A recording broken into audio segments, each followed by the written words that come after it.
Вие ги следите попладневните вести на Слободен печат.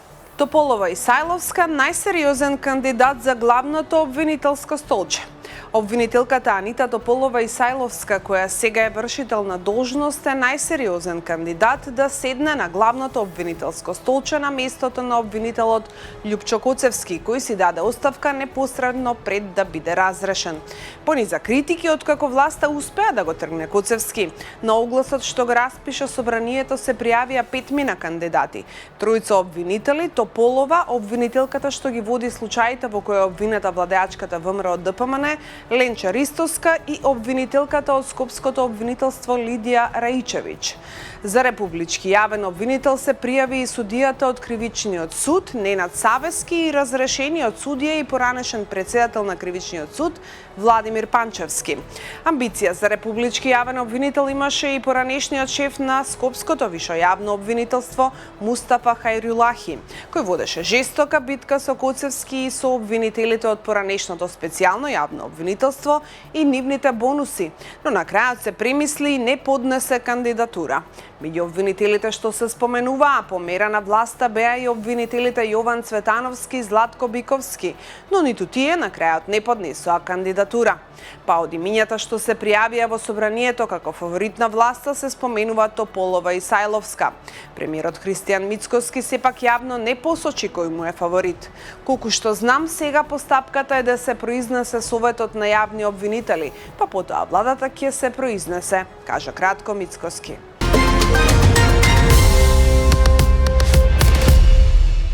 Премиерот Христијан Мицкоски некогаш ќе се сретне со лидерот на ДУИ Али Ахмети.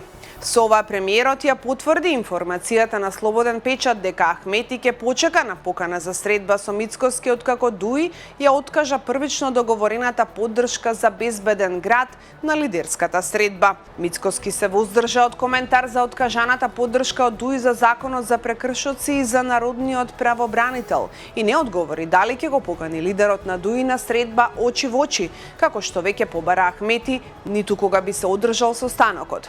Па добро, ќе има средба некогаш, изјави Мицковски. И по официјалниот став на Мицковски, ни денеска од ДУИ нема одговор дали Ахмети ќе иницира состанок со премиерот.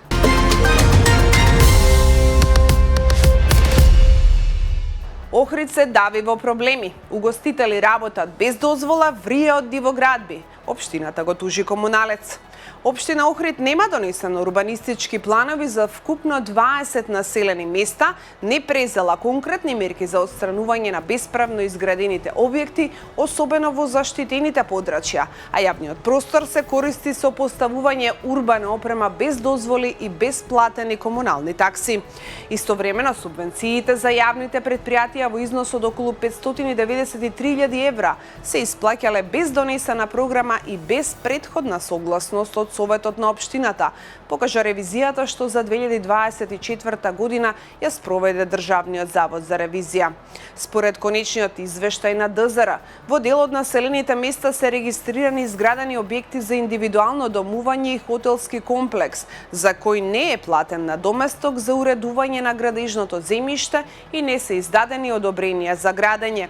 Ревизорите утврдиле и дека општина Охрид не ги евидентирала побарувањата за одржување на јавната чистота, а јавното предпријатие Охридски комуналец со години не ги уплаќа овие средства во општинскиот буџет. Само за 2024 година предпријатието прикажало обврски од околу 372.000 евра, додека општината има поднесено тужби за неплатени средства за 2021, 2022 и 2023 година во вкупен износ од околу 875.000 евра.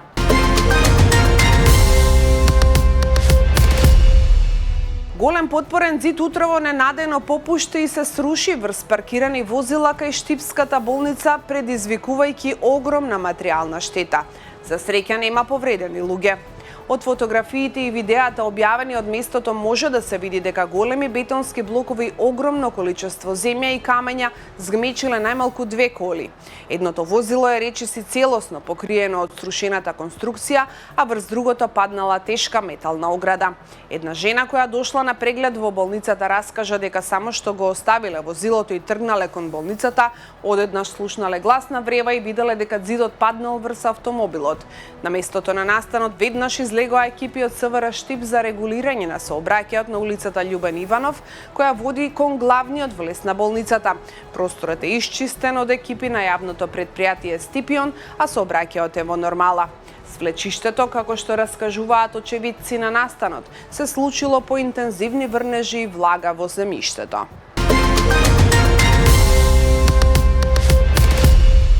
Европските политичари се поотворено го доведуваат во прашање пристапот на генералниот секретар на НАТО Марк Руте, објавува Политико. Критиките се поврзани со неговата реторика и начинот на кој според неколку европски представници тој ја позиционира Европа во однос на САД и американскиот претседател Доналд Трамп. Тоа беше срамен момент. Руте мисли дека Трамп ќе го засака ако биде груб кон европејците. Не ни треба фанатик на Трамп.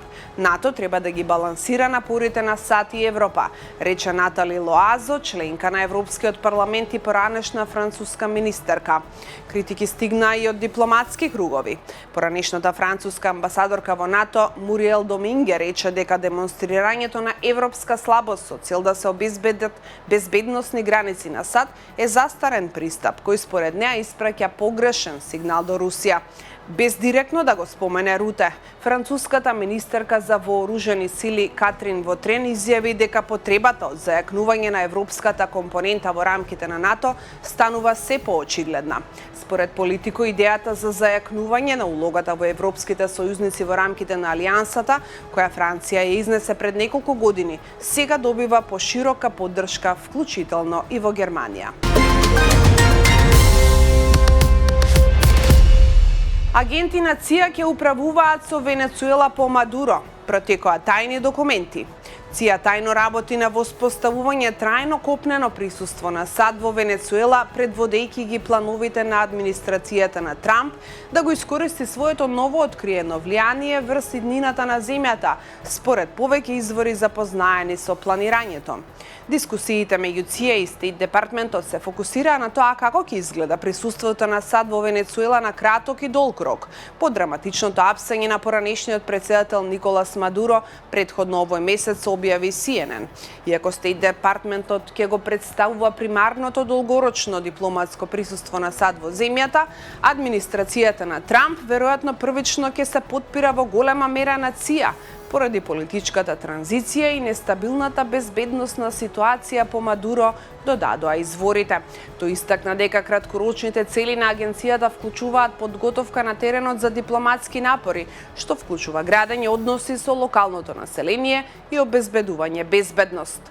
На краток рок, американските представници би можеле да работат од анекс на ЦИА пред да отворат формална амбасада. Тоа би им овозможило да воспостават неформални контакти со членови на различни фракции на венецуелската влада, опозицијски личности и да следат трети страни кои би можеле да представуваат закана, рече изворот, повлекувајќи паралели со работата на агенцијата во Украина. Агентите на Американската служба за имиграција и цариска контрола ИЦЕ ќе помогнат во поддршката на безбедносните операции на САД за време на зимските олимписки игри во Италија од 6 до 22 февруари, изјави денес портпаролот на ИЦЕ.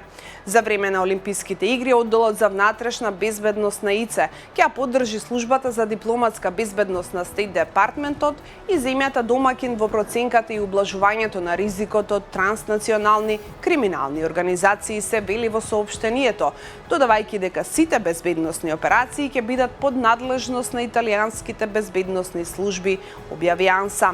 Објавата доаѓа во услови на широко распространето незадоволство во Соединетите Американски држави поради насилните и смртоносни дејствија на агентите на ИЦЕ. Веста за пристигнувањето на агентите на ИЦЕ првпат објавена во текот на викендот од италијанскиот дневен весник Il Dato Quotidiano предизвика остар одговор од градоначалникот на Милано Џузепе Сала, чиј град е домакин на повеќето спортски настани во затворен простор. Тие не се добредојдени во Милано. Нивниот пристап не е во согласно со нашиот демократски начин на управување со безбедноста, изјави Сала за РТЛ. Ова беа попладневните вести на Слободен печат кои што ги следите секој работен ден во 15 часот и 30 минути. Утре се гледаме повторно. Пријатно.